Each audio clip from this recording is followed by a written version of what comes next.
later. What's important to realize is that the specimen is going to wind up in the museum collection. So it's very important that you have good data, date and location, condition of the feathers. Did you weigh the bird, Peter? Huh? How about weight? Weight's already weighed. Okay. So I used the largest scale down in the basement to weigh it before I came up here, so it's weighed. And it looks like you need a whole bunch of stuff, but you really don't. What type of bird is it? This is a Cooper's hawk. It's a small species of hawk, it's very common. When did you kill it? This morning. Okay. Just an hour upstairs. I shot it with glass. Oh yeah, sure. No, it's a salvage bird. It's from a raptor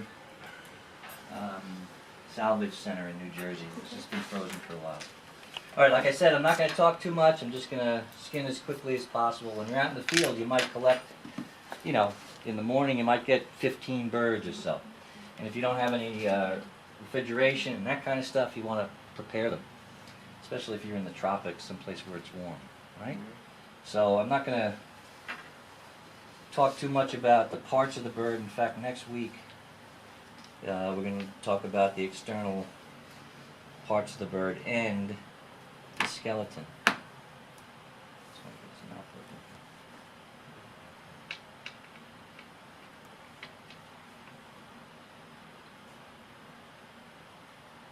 And you might infer what I'm doing here by what I'm doing is taking cotton, putting it in the mouth, and that's it. Stop. No.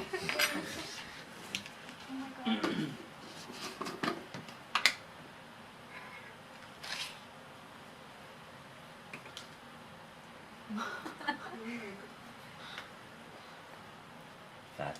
Has any fluid been taken out? Nope, it's just a dead bird. So you're out in the field, boom, you get your fresh bird, or you net your bird, and you humanely euthanize it, and then you skin it. How's it gonna be eaten? This was, I don't know how this one died. It was brought into a place that tries to rehabilitate injured birds, so I don't know what happened, but. How many of you have extracted DNA from animal tissue? Myself. And you know what that looks like when you run it on a mini gel? You know, you see, I mean, if it's quality DNA, it's going to be a band at a very high molecular weight, right? And then if it's degrading, there's going to be smear down to lower molecular weights. How that relates to this is, it's amazing how fast the tissue can decompose. If you let the bird sit around for 3-4 hours, you can see it in the DNA extract later that the DNA is already decomposing. So that's why it's important to do this fast. Keep it, I mean, taking DNA samples from these things. Which I will do. Yeah, what's the What's what? Powder. Oh, this is a little bit of salt and pepper so we can eat it. No, yeah, it's a little bit of a desiccant. It's just, they call it wood flour. It's just wood shavings, fine wood shavings. You can use cornmeal. In fact, if you're going to eat the specimen in the field, cornmeal is better.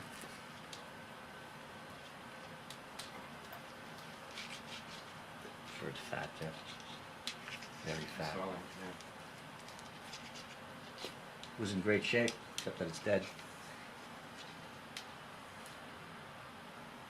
So you're just rubbing it in right No, I'm pushing the body away from the skin, away from the body. Right? We're not going to eviscerate this thing. We're not taking out its internal organs. We're taking its skin off. yeah, it might be good if everybody took a really close look at it at this stage, right? So you could see, it's important to see like what's skin and what's body. I mean, what do you mean by skin coming off? Well, show yeah, me. here's skin. Right? It's just like, you know, a rabbit or a fox. Its hair is attached to its integument, right? Or I should say that the hair is part of the integument. Right? Yeah, Grows make out sure of the you skin. can see that. Go ahead and stick your face right in there and make sure Yeah, go ahead. you see that. Go 'Cause, look. I'll move. it's important to see So, what So in birds, Because you you can know, appreciate how thin the skin is on a in bird. birds the feathers grow out of the skin, just like hair grows out of the skin of mammals. Right? So we don't want to. Sorry, Pete, I didn't mean. No, I mean, I no, just it's fine. thought it was, It's fine. It's one of the things that amazed me when I first started skinning things. It's like, Yep. wow, that's skin. Okay, so Sure it there's is. really no flesh on it, right? It's, Yeah, the part when I'm done with the skinning part, you'll see the whole thing is just the skin, Yeah. and we'll have this carcass left over that we're going to get our DNA sample from.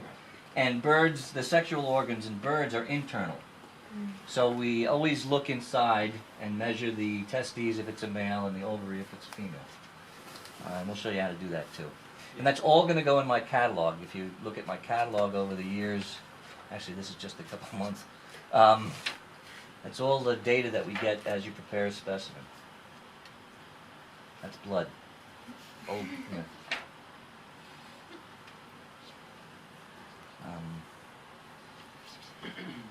And like I said, you don't use too many cutting tools. You just use your fingers mostly. This is like a Purdue. It's fat like a Purdue oven roaster. Fat, it's not fun when the bird's fat. That has to be cleaned. Cleaned off. Alright, so this is the leg. You'll notice as I go around the bird, there are a couple of spots where we're going to stop. The legs are going to stop you, so you have to take care of those. Then the tail is going to stop you from getting the skin out, off. And then the wings, and then the head.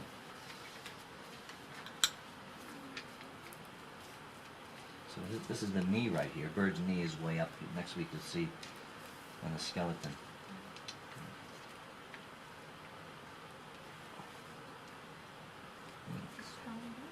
It is a strong bird. It's a hawk. A little hawk. Doesn't hurt. It's dead. The bird's dead.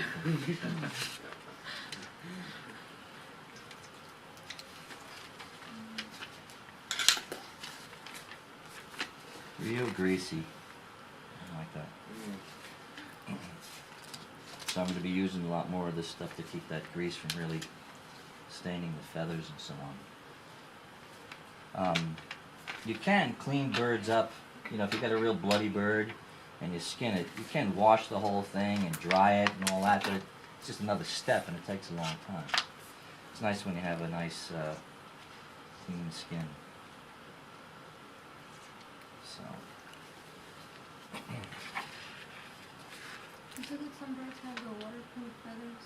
Yes. Is that the oils you're talking about? I'm sorry, is it what? Is that the oils that you're talking about? No, what I'm talking about here is the actual, the internal fat, the fat that's subcutaneous, and to some extent the visceral fat, you know, that can be part of the whole thing. So that's the leg, one leg turned inside out, see that?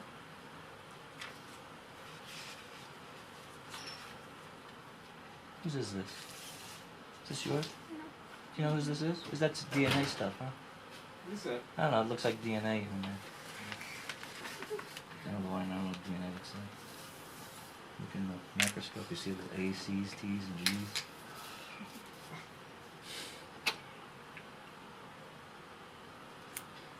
Alright, so you want to, obviously you want to get the flesh off so it doesn't decompose, right? And you don't have to just make little cuts. These muscles are sort of in bundles, right?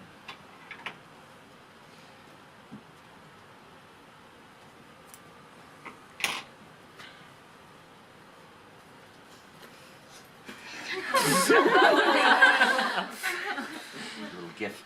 Yum. Tasty.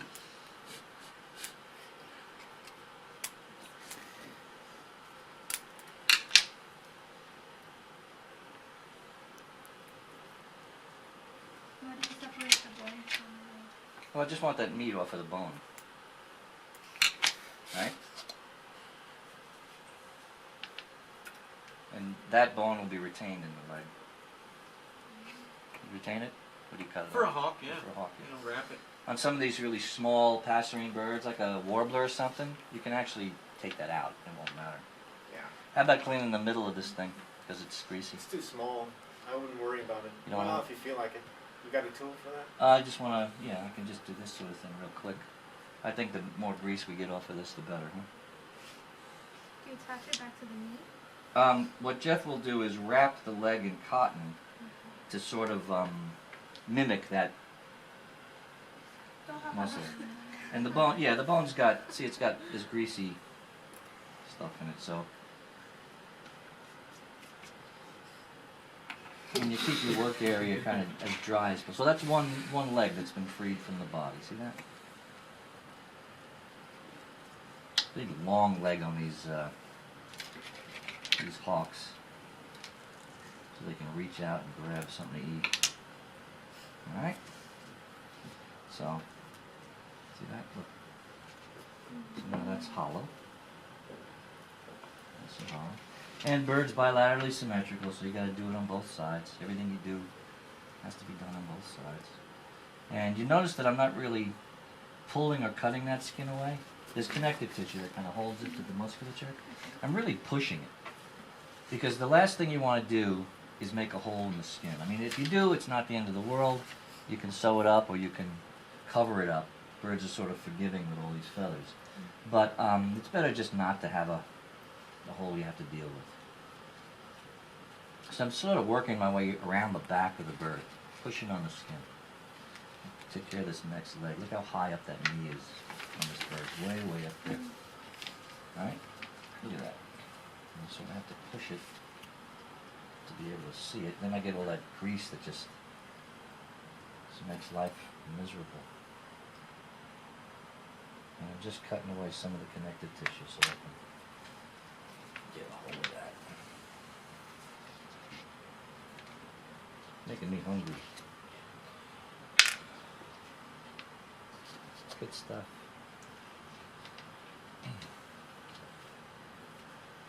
You can see that these feathers on the edges are somewhat, they look oily, right? See, that's getting greasy? I don't like that. But that's Jeff's problem.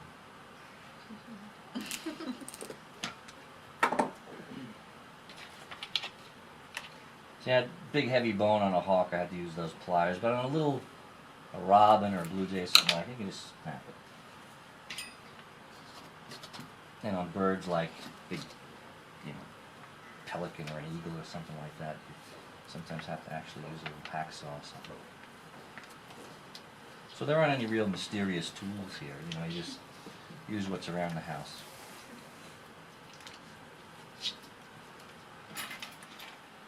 Are the arms still inside? They are. Do you want them when I get them out? I have them. Play with them.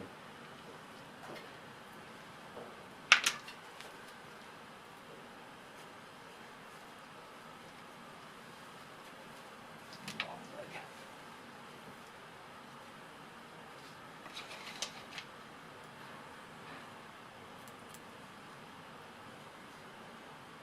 I think there is one such thing outside the museum, right? I'm sorry? I think there is one such bird outside the museum. There's probably a lot of them outside the museum. No, I mean right outside. There are a lot of red-tailed hawks around the museum. This is a Cooper's hawk, yeah. But they probably are around as well. Last time I came, it was on a Did you tree, see it? Yeah. right across the street. Yeah, that was probably a red-tail. They're very common around the museum. There's one that's kind of famous. They call them pale male. But you need a license to do this. I can't just walk outside, kill a pigeon, and skin it, right? You could go out, kill a pigeon and skin it. No license needed for pigeons. Oh, certain birds? Yeah, all the other birds, pretty much, the migratory birds, are all protected by law. You need collecting permits. Unless, you can get a hunting license and you can shoot ducks and geese and pheasants and things like that. Those are game birds. That's fine. Keep your work area neat.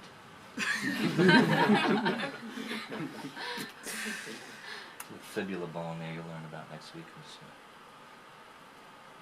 So you get the idea. You have to get the meat off or else it decomposes, right? Because we're not going to use any chemicals. We're not going to use any fancy stuff to preserve the skin. We're going to just let it dry. In the old days, when they used real good stuff, you could put powdered arsenic in there, which worked very well. to kill bacteria and to keep insects away. Now, why don't they use them now? Because everybody goes apeshit about, you know, oh, arsenic, yeah, yeah, yeah. Meanwhile, it's the best thing in the world. If I could, I'd use it. You know, you can't use anything that works anymore. So, if you look at old specimens in our collection, the ones that were prepared during the arsenic days, no insect damage, nothing like that. But occasionally, if you get an insect infestation in the collection, the ones that are just like this dried, they just get eaten, totally destroyed. And one of the reasons we show you how to do this, and unfortunately we can't have you do your own, but you get a sense of, it's no small matter to prepare specimens. This can't be mechanized. It can only be passed down, you know. We're probably never going to have a time when there's a machine where you throw a dead Cooper's hawk in one end and you get a nice steady skin at the other end. It's always going to have to be by hand. My grandson already knows how to do it. You know, so. How old is he? 14. He's a crack shot and a good bird skinner. Yes. Alright. So every once in a while you pick your bird up and fluff it out a little bit. Blah, blah, blah. Now the next thing that's going to keep us from getting the skin around is this tail. So now I'm going to skin down towards the tail. I'm going to separate the little bones that keep it attached. Alright.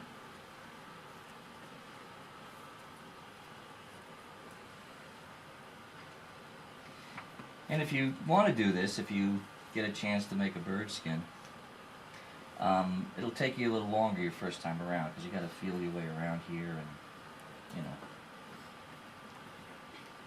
Which is why in the past when we had students do their own starlings, it took many, many hours because, you know, we don't expect you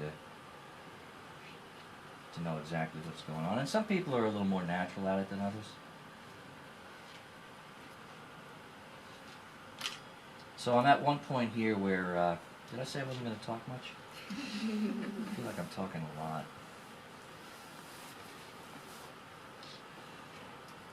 I'm near the intestines, so this is one spot where we might get something dripping out.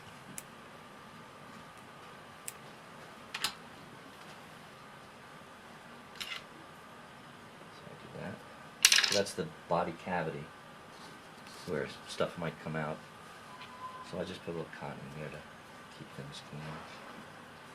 Doesn't always work. So I'm just scanning, scanning, scanning, scanning. Pushing the skin. Where these legs came off, there's a little bit of skin attached. Can you kind of see what I'm doing here? Just like peeling an orange. An orange that has feathers like a hawk. You know. It's a nice after-school activity.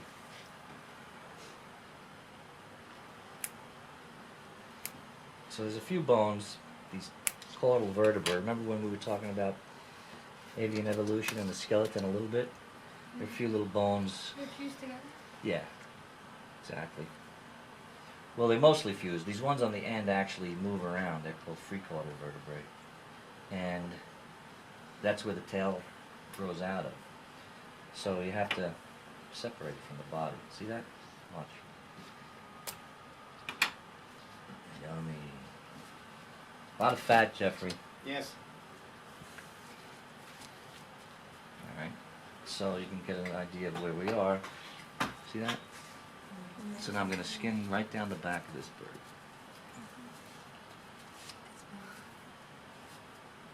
Just, What do you smell? you smell anything? I don't smell a damn thing. I smell nothing. Look at that, Jeff. Nice.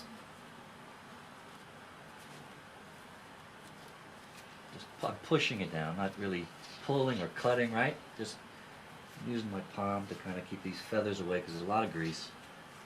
Got to pick the skin of your bird.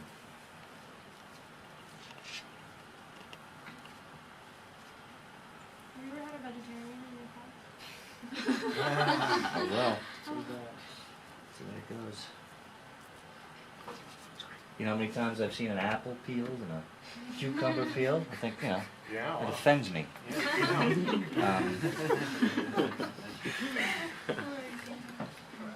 You know, when you pull plants out of the ground, they scream. You just can't hear them. Now, not everybody does this. I'm just skimming a little bit with a blade away from the skin because I want to make a hole in the skin, just so some of that connective tissue, pulls away. The skin drops a little bit. Greasy. Do you have to usually remove it? Can I cut right through the humerus? Or Sure. You don't care? It's going to be your next, because he's going to do the next part. So I want to make sure. Whatever's easy for you. I think cutting it through would be easier. So I'm in the forelimbs, right? I'm at the forelimbs, rather. There's one forearm, or wing. So you see how that's just skinning? We're going to skin all the way down over the head. So you're going to turn this inside out. So here's a big humerus bone, covered with muscle.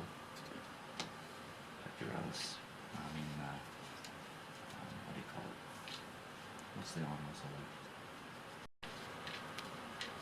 So.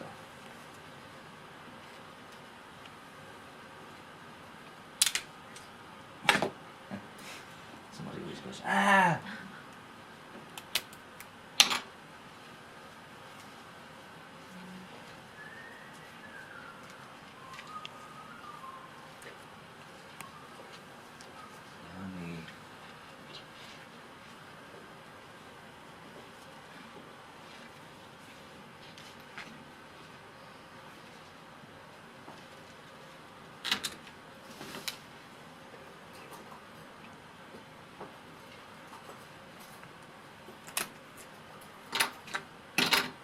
So we got most of the carcass, right? See that? So the skin is still over the head.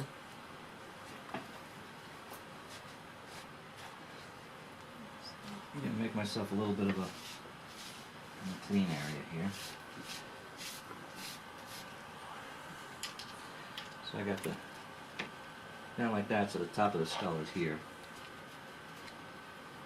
I'm going to keep skinning. The next thing that's going to keep this skin from moving too much is the bird's ears. Birds obviously don't have ears that stick out of the side of their heads like mammals, just a hole in the head. And the skin kind of goes down into that hole. So we're going to just find those ears and pull the skin out of that hole. Ear hole. Or the auditory meatus. So if you want to call somebody a hole, you just say your auditory meatus. Yeah. What? It's a gluteal. Yeah, or something.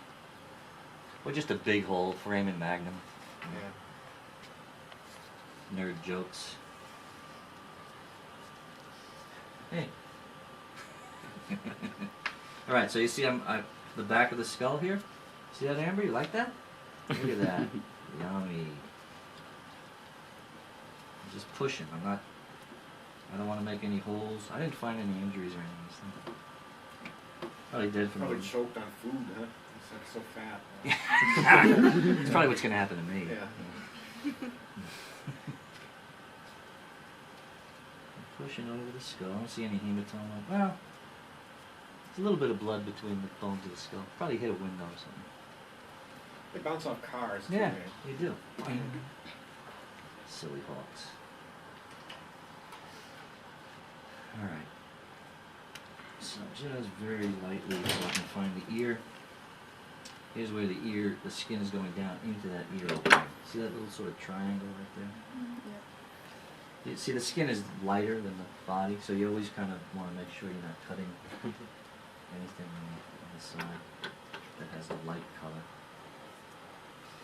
And some people just pull that out of there. On a small bird you can. On a big hawk like this, I like to get a point of the scissors down in there. And you can see a little bit of, you'll see a hole and you go, oh my God, I made a hole in the skin. Well, you didn't. That's the ear. So you're allowed to have that hole. See?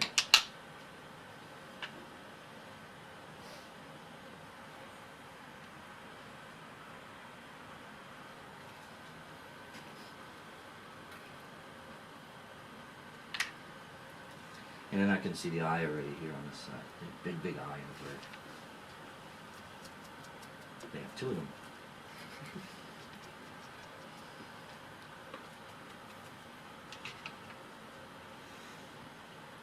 Oh, it's just fat all over the... Yeah, we don't like fat birds. It's just a pain in the neck. You gotta get most of it off, or else it's gonna come back to haunt you, you know, in a little while it'll come right through the skin, you know, after it's been laying in the collection. Well, it gets on the feathers, makes them look dirty. Alright, so both ears have been dealt with. Next thing is the eyes. These hawks have these big, big eyes. All birds have big eyes, but these hawks have these huge orbits. They see well, right? They do. Do they have 4 cones that they say? 4 cones? In the There are retina? more cones than that. No, I mean the 4 types of cones. 4 types of cones. Are there different types of cones? Birds have different types of cones? Yeah. Yeah, right, 4 cones. 4 cones. Four different lipid droplet colors, right? Yeah. It's So I'm just scanning the rest of the head down near the eye. So you don't want to cut the eyelid. You know that we stuffed these with cotton, the eyes, right? So you want to make sure that there's no damage to that lid. You can help it.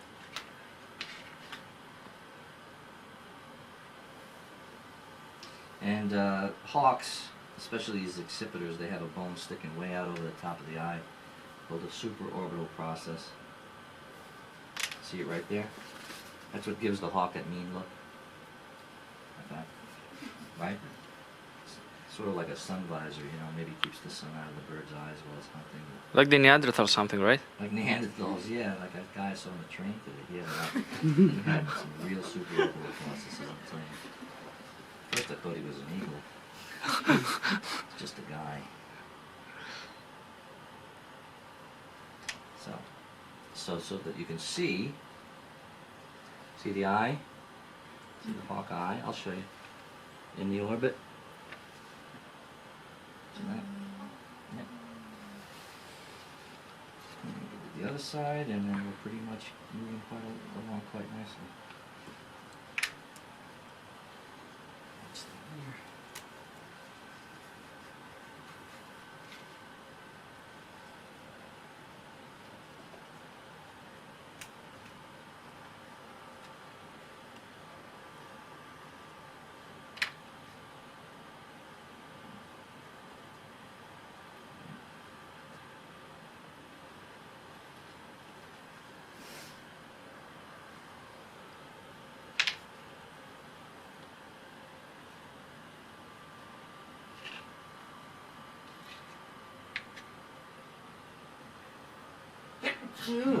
Allergic to feathers. allergic to birds. We can tell. Alright, so here's our carcass, the bird body, and there's our inside out skin. Okay. And I have more to clean up on the skin before I hand it off to Jeff to stuff.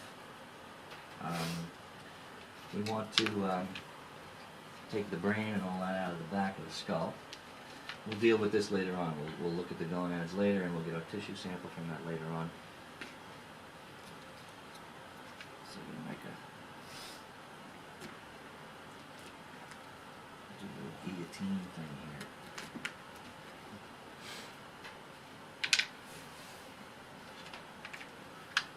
Back of the skull.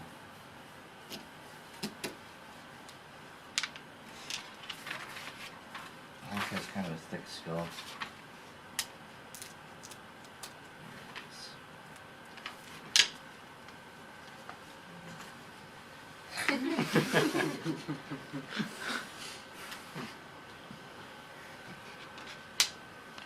You remember that cotton we put in the mouth? It's always fun to try to find it. trachea. It's in there somewhere. Find it. So there's a brain back there. You neuro people. That's a brain.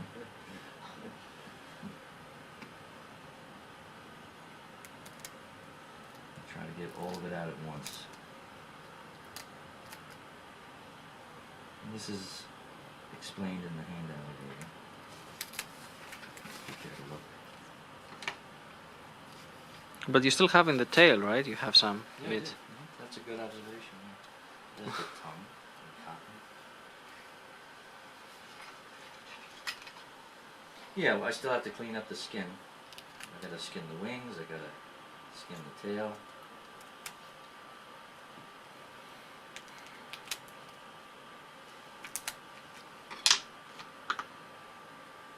Crunchy skull stuff. I should have gotten my tripod. Let's just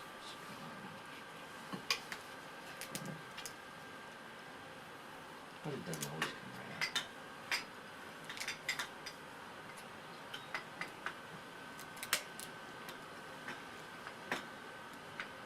Get a straw, I could suck that right out of there.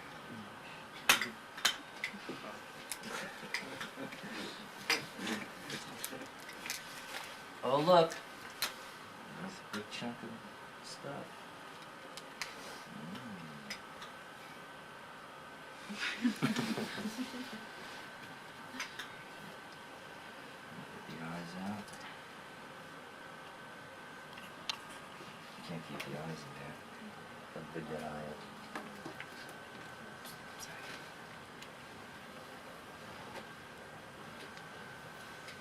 Clean that skull up. Oh look. Still a little bit of brain.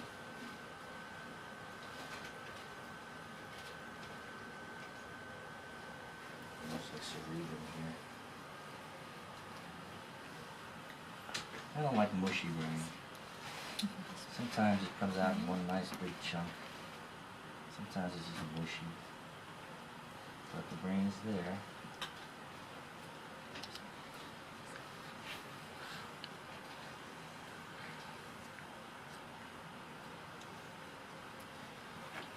Chunk of bone right there in the middle. Take out. So you want to just clean the skull out.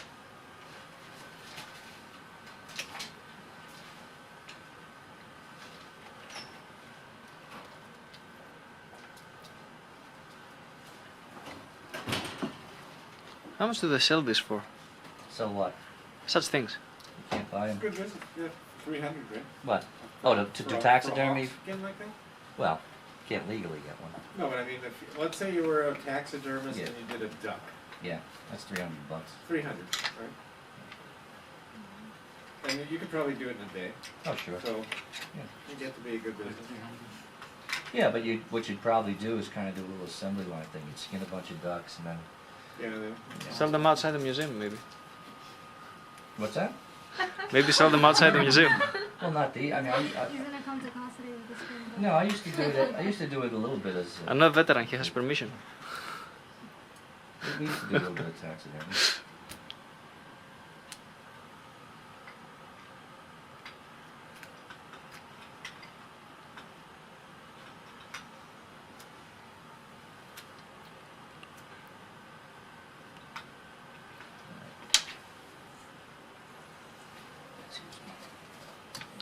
And these are easily domesticated, right? Say again? These are easily domesticated, right? Hawks? Yeah, I remember. Domesticated? No, not No, no, domesticated. no. That's what somebody else said, but I had a not friend. This, not this kind. Oh, not this kind, right? No. No. No, they can be trained for falconry, but they're not domesticated in a sense like ducks and chickens. It's a And different. that particular species is really difficult to train. It is, It's yeah. a very wild, A friend of mine had one little one. yeah. He had in the house, and it grew up and everything, and it wouldn't leave the house. The doctor there was an animal doctor there, and he said, well, it's not gonna come back if it leaves. But it was living and coming back. It was always there, even when it had. It was a its- hawk? Or what? Sounds like a kestrel. Yeah, I had a kestrel in my house. Yeah, me too. I've had a lot of kestrels. Yeah. But I usually, think yeah, it was a hook. Yeah, They it said. was a hawk. Yeah. That's what they said. It Oh. was a big one. It was pretty big. Oh. Oh, yeah. You- Bigger than this. Sparrowhawk, maybe. Eurasian sparrow? No. Where was this? In Greece, Greece. North Romania. Greece. Eleanor's falcon. We've taken off that now, right? Yeah, this is just fat. See that? I'm gonna get some of this off so that Jeff doesn't have too much of a hard time. See, this is all adipose tissue right here. And another guy had a golden eagle, a baby one. He used to work in the slaughterhouse.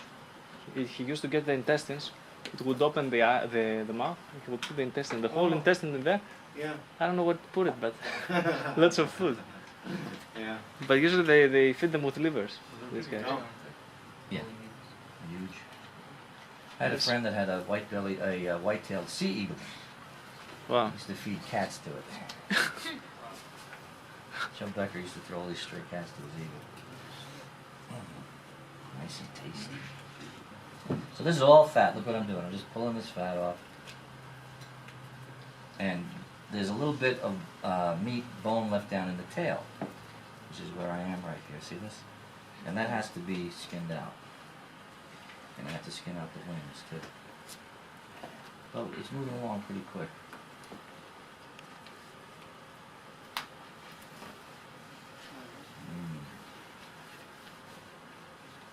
I'm gonna go home and eat some meat. This is making me hungry. It looks horrible. It's great. At this point, I can't see how that's going to make a decent looking study skin. No, can't be done. Might as well throw it out. See how much is left in this tail? Look at that. That oil gland we talked about is here. Oil gland? Mm-hmm. What is that for? Got oil in it. The bird can use it to waterproof its feathers when it preens. And that oil also, when it's on the feathers, gets hit by the sun, converted to vitamin D3. And then the bird preens its feathers again and eats the vitamin D3. Because obviously birds don't have a lot of skin exposed to produce vitamin D like we do, right? I never knew that, Peter. Interesting factoid. There you go.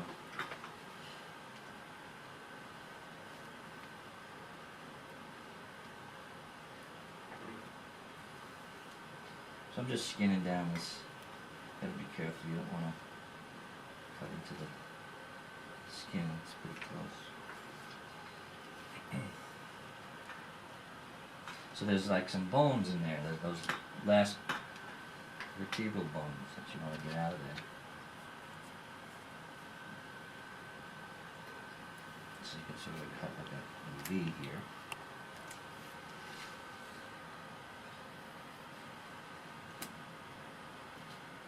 And you don't want to cut the base of those feathers too much because the feathers can fall out if you cut them too close to the skin. So that's just a few vertebrae that are hanging on there. You clean things up, you try to keep the bird's wing out of the gut pile.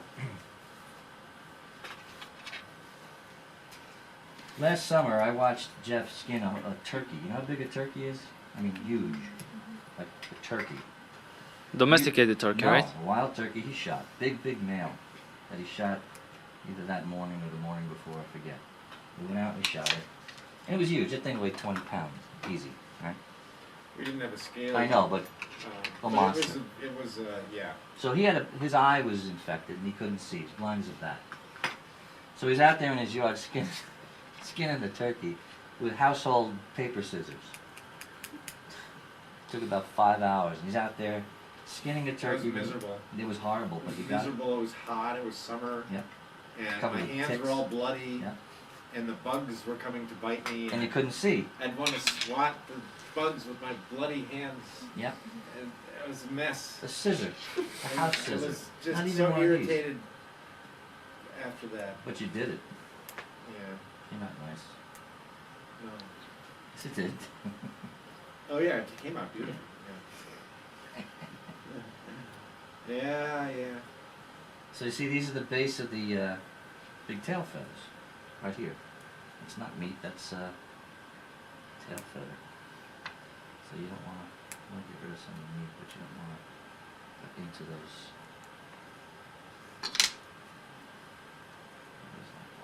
All right. So we'll put something there to dry up. I mean, if you want to take some more off, you can.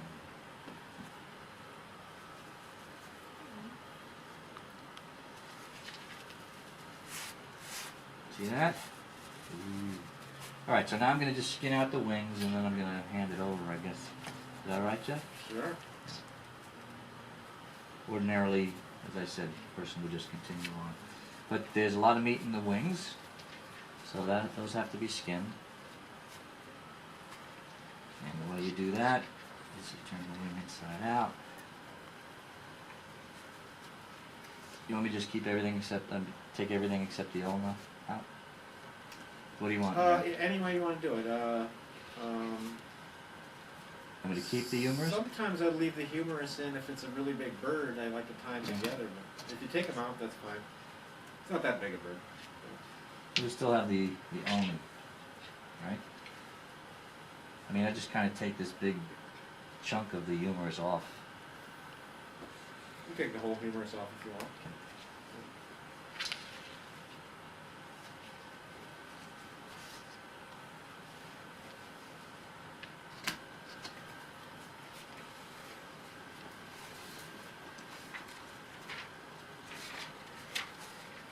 So as a kid, instead of hanging out and making friends and socializing, I used to do this all the time, all alone. Good thing I got a museum job, be nothing else to do. Nobody would come over. They're frightened. Those weird capanolos at the end That's of because the you were block. asking them for 5 cents to come and see your. I had a little dead garage animal museum, collection. that's right. That's pretty scary. Yep. Peter. And then these kids were cleaning out, some people down the road were cleaning out their attic with a red wagon they're pulling. And in that red wagon is a stuffed moose head, big mounted moose head. And they were like, yeah, our parents don't want us to keep this, or blah, blah, blah. And I said, I'll give you $5 for that moose head, you know. So I gave them $5 I had in the cookie jar, you know, literally, from a paper route. And I bought that for my museum. So my admission price went up to 15 cents. Yeah. And then the little bastards came back about a week later, decided that Dad, I guess, wanted his moose head. It was a little thing where Mom didn't want it, but, right? So I had to get that, gave me back my moose head. Yeah, I because mean, those my things money. are worth a lot of money. Oh, now it's probably $500 Yeah. back then. Anyway, that's the story of the moose head in my museum, my garage museum. Yeah. Yeah. It's something out of a Christmas story. Where are you from? Where'd you I get mean, that Impala head that you gave me? Well, I was on safari in You Africa. were on a safari, yeah, Yes. yeah. And And that that one got ornery around camp, and you wrestled it to the ground. I did. How'd you know that? Yeah. Yep. And I killed it with my bare hand. Uh-huh. And Yeah, it's interesting. Yeah, it's the only Impala head in existence that has a big black eye. that's right. I punched that. Peter punched. Punched that little shit. No, that's another garage clean out. The Is that- yeah, Rosenthal's. yeah. Yeah. Yeah, no, yeah. It's a good one. I Some gave, friend of yours Yeah. collected that, or Yeah. whatever. See, that's what I gave Jeff as a present. A mounted Impala head. That's what we do. Yeah. Okay. Nice ulna there.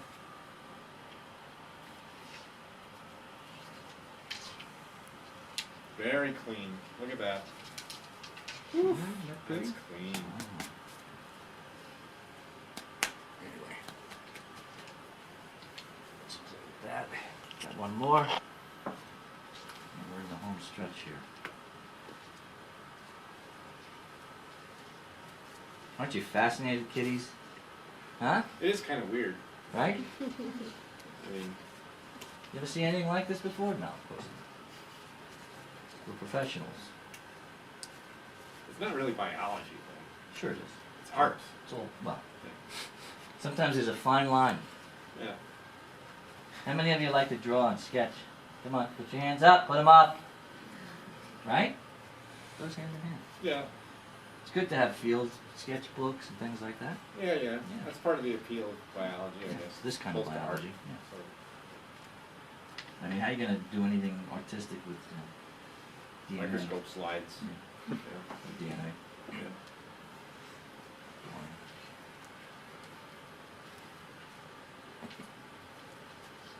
Now, Jeff, when we were undergrads, you hardly knew what DNA was. I know. Now, Yeah. it's just Yeah, weird. DNA was, yeah, boy. It's a big, We thought we were really high tech when we were Doing studying this. proteins. Well, Malazyme. I thought we were high tech doing Yeah. this. Oh. Yeah.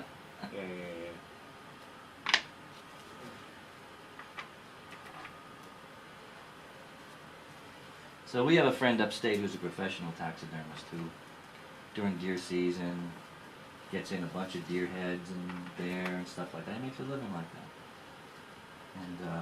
And there's another one in New Jersey who, a very, very good taxidermist. So people still get their trophies mounted. Yeah, it can be a good living. You know, this friend of ours upstate has a really nice big house with a piece of land Yeah. and his own shop and That's all new right. cars, and he travels all the time Yeah. to Africa, Yeah. hunting, and makes a good living. He does. He's ugly as all get out. Yeah. He's even more depressed than me. He's Oh, probably yeah. the only person in the world more depressed than I am. Well, when you're around all that death. Yeah, I guess. Yeah. Now this is fun. I just feel like a 12-year-old kid again doing this. And all my friends are here. Yeah. Want to sell me a moose head?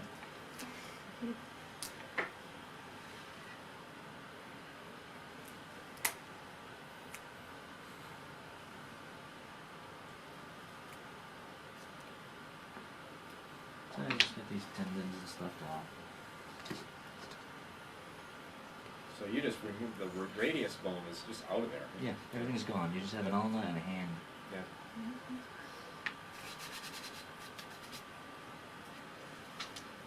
Alright, so that's basically a clean skin. Now in some smaller passerine birds, you know, like a blue jay or something, it doesn't even take that long if you know what you're doing and you've gotten quick Yeah, at it. bigger birds just take a little more time. Alright, so that's a bird skin. Ready to be Bird stuffed. skins, inside out. Yep. Very nice.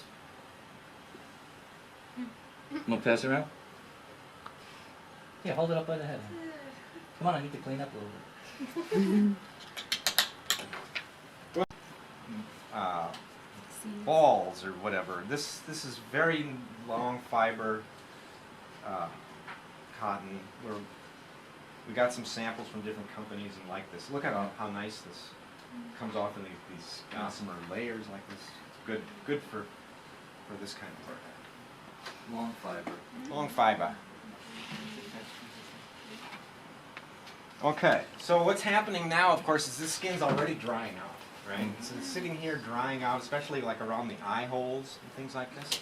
So if you're a taxidermist, probably what you're usually like, every skin you do, even if it's a bird, you completely soak the thing down and make it wet. But we don't do that to save time. So what I'm going to do is I'm just going to get myself a little bit of moisture here on my fingers. You can use beer, You can use spit. Yeah. whiskey. Yeah. Well, whiskey's probably Yeah. outside. No, that's, you don't want to waste I'm just it. gonna, just some of those areas that I want to be pliable, but not too wet, just to kind of make them so, just around the face. You know, see, those are the eye holes. So the rest of it. If it's a small bird with a really thin skin, it's even more important to do this. Like if you're collecting in the desert, you know, it's like within seconds you got a piece of toast. It's just dry. Okay, so now paper towels in here and all. Just where you are there on the right. Give it a big wad.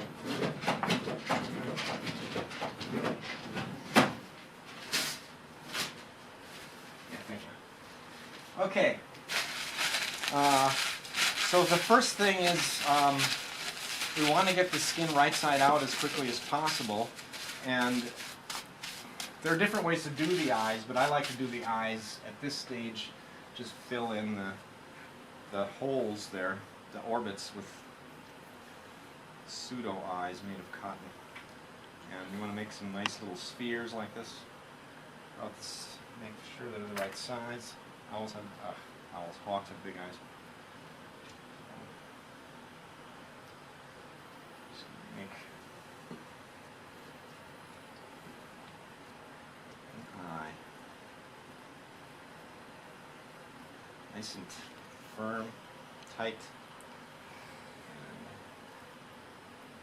Look at this. This even has like a little optic nerve on it. Put that in there.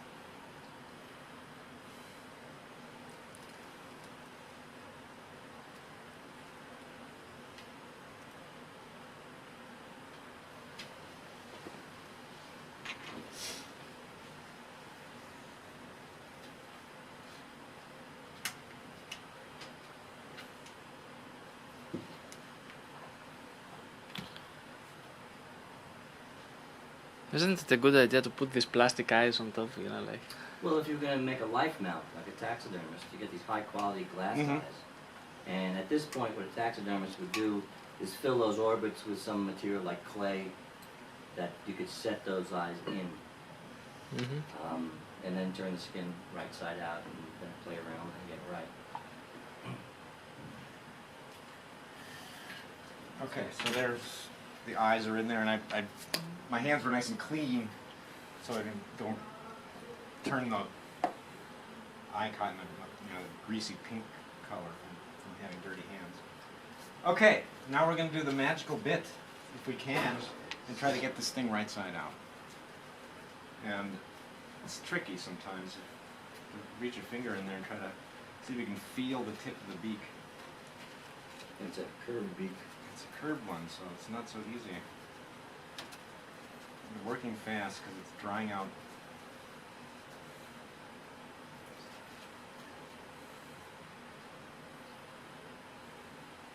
Okay, so I feel the sharp tip of the upper mandible there on my fingertip. And, oops, I lost it.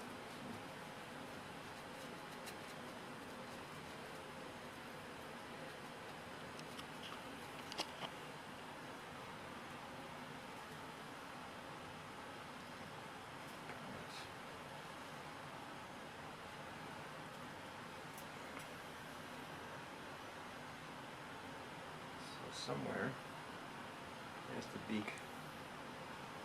So try to get this right side out again without ripping all the feathers and ripping the head right off, which I have done.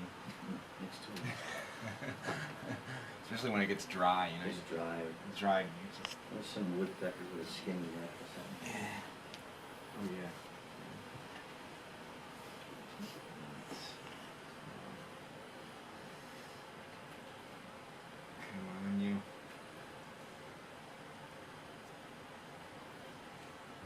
This part's not easy.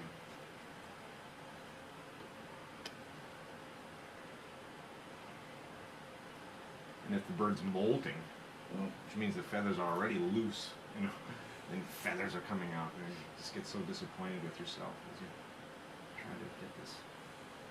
So it's better to do it as fresh as possible, right? Yeah, yeah, because it's drying out.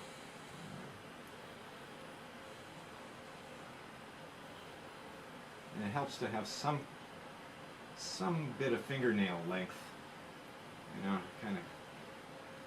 Well, you saw Peter when he's skinning, you know, he's mostly using his hands. It helps to kind of grow your nails a little bit. Well, I broke my tips. You did? Oh, Well, I had them done, Oh. and then, Oh. you know, I had those stilettos, Yeah. and they're just a mess. Aw. Make a hole in your bird skin.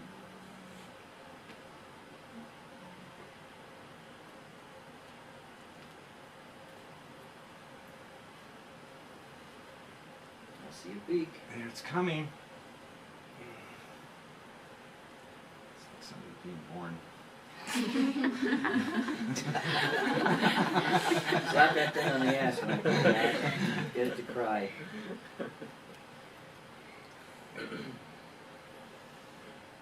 if you punctured an eyeball while you were skinning, usually then you get a real disappointment. It's like the first time you see the face again, and it's like all full of blood or something. Oh, we didn't do that. Yeah, fluids oozing out are not No, good. no. Which, you know, when you shoot birds, you get a certain amount, you know, of oh, look at that. There we are. Got it. Okay, now look at those eyes. See, they're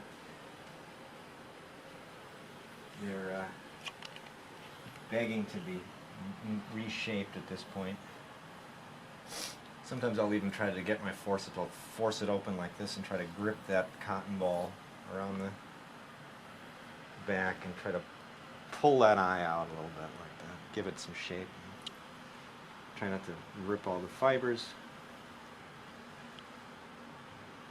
Clean? Look at that. Nice. It's pretty nice. Yeah.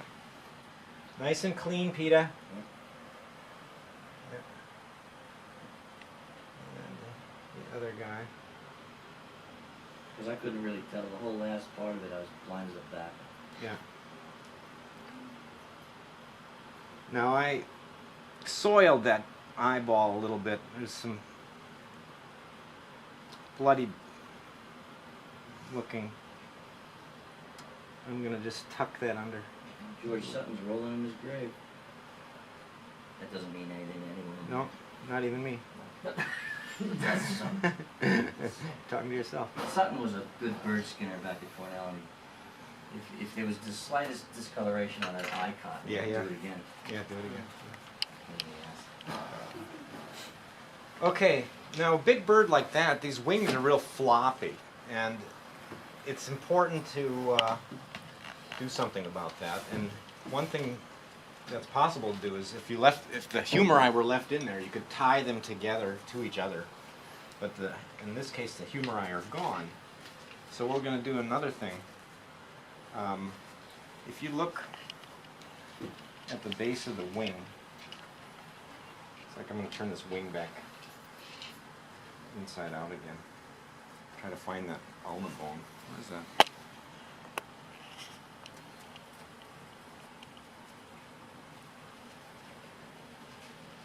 There it is.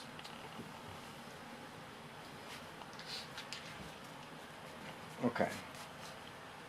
One of the things you'll notice when you skin a bird is that the feathers aren't really distributed evenly across the skin. They actually grow out of these tracts.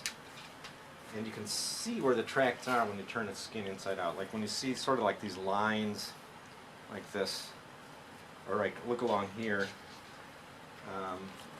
that's where bunches of feathers all kind of emerge in a row. And we're going to use that to our advantage when we're stuffing this thing up. So there's a tract of feathers right here, called a humeral tract. That means I got